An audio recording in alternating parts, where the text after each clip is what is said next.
தேசிய முற்போக்கு திராவிடக் கழகத்தினுடைய நிறுவன தலைவராக நாம் வணங்கும் இதயம் கேப்டன் அவர்கள் பட்டி தொட்டு எங்கும் பாமர மக்களின் அடிமனதை தொட்ட தலைவராக விளங்கியவர். அந்த வழியில் தலைவருடைய மறைவிற்கு பின்னால் கழக பொதுச் செயலாளராக அந்நியார் அவர்கள் இந்த பதவியை ஏற்று அவர்கள் பதவி ஏற்கும்போதே கூறினார்கள், இந்த பதவி எனக்கு ஒன்றும் மலர் கிரீடம் இல்லை முள் கிரீடம் என்று கூறினார்கள்.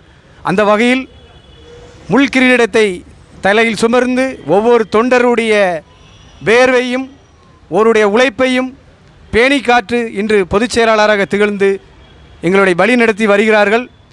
கேப்டன் எவ்வழியோ அதே வழியில் எங்களுடைய பொதுச் செயலாளர் அந்நியார் அவர்கள் சிறப்பான முறையில் எங்களை வழிநடத்தி வருகிறார்கள்.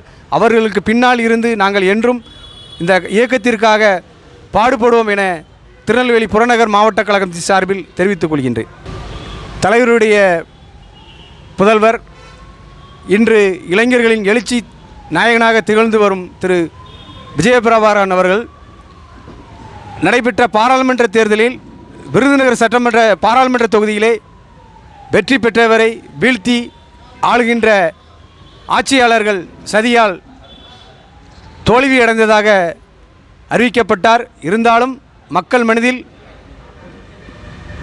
வென்றவர் என்னவோ விஜயபிரபாகரன் தான் என்பதை பறைசாற்றும் வகையில் வர இருக்கின்ற சட்டமன்ற தேர்தல் மற்றும் பாராளுமன்ற தேர்தலை விஜயபிரபாகரன் அவர்கள் வெற்றி பெறுவார்கள். அவர்களுக்கு எங்களுடைய நிர்வாகிகள் அனைவரும் உறுதுணையாக இருக்க இன்றைய சபதம் எடுத்து எங்களுடைய கழகத்தில் பொதுச் செயலாளர் அந்நியார் அவர்களிடத்தில் நாங்கள் கடந்த 2 வருடமாக ஒரு கோரிக்கையை வைத்து வருகின்றோம்.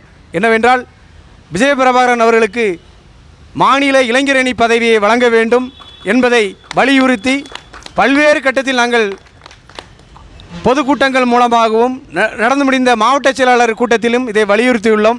விரைவில் தலைமை செயற்குழு பொதுக்குழு கூடி அதற்கான தம்பிக்கான அங்கீகாரத்தை தருவார்கள் என இந்த நேரத்தில் நம்பிக்கையுடன் தெரிவித்து, தம்பி போன்றவர்கள் இயக்கத்தில் களப்பணி ஆற்றும் பொழுது இன்னும் பல இளைஞர்கள் அவர்கள் பின்னால் வழிவகுத்து வர தயாராக இருக்கிறார்கள் என்பதை பறைசாற்றும் வகையில் இன்று தம்பி செல்லும் இடமெல்லாம் இளைஞர்கள் பட்டாளம் பின்தொடர்ந்து வருகின்றது.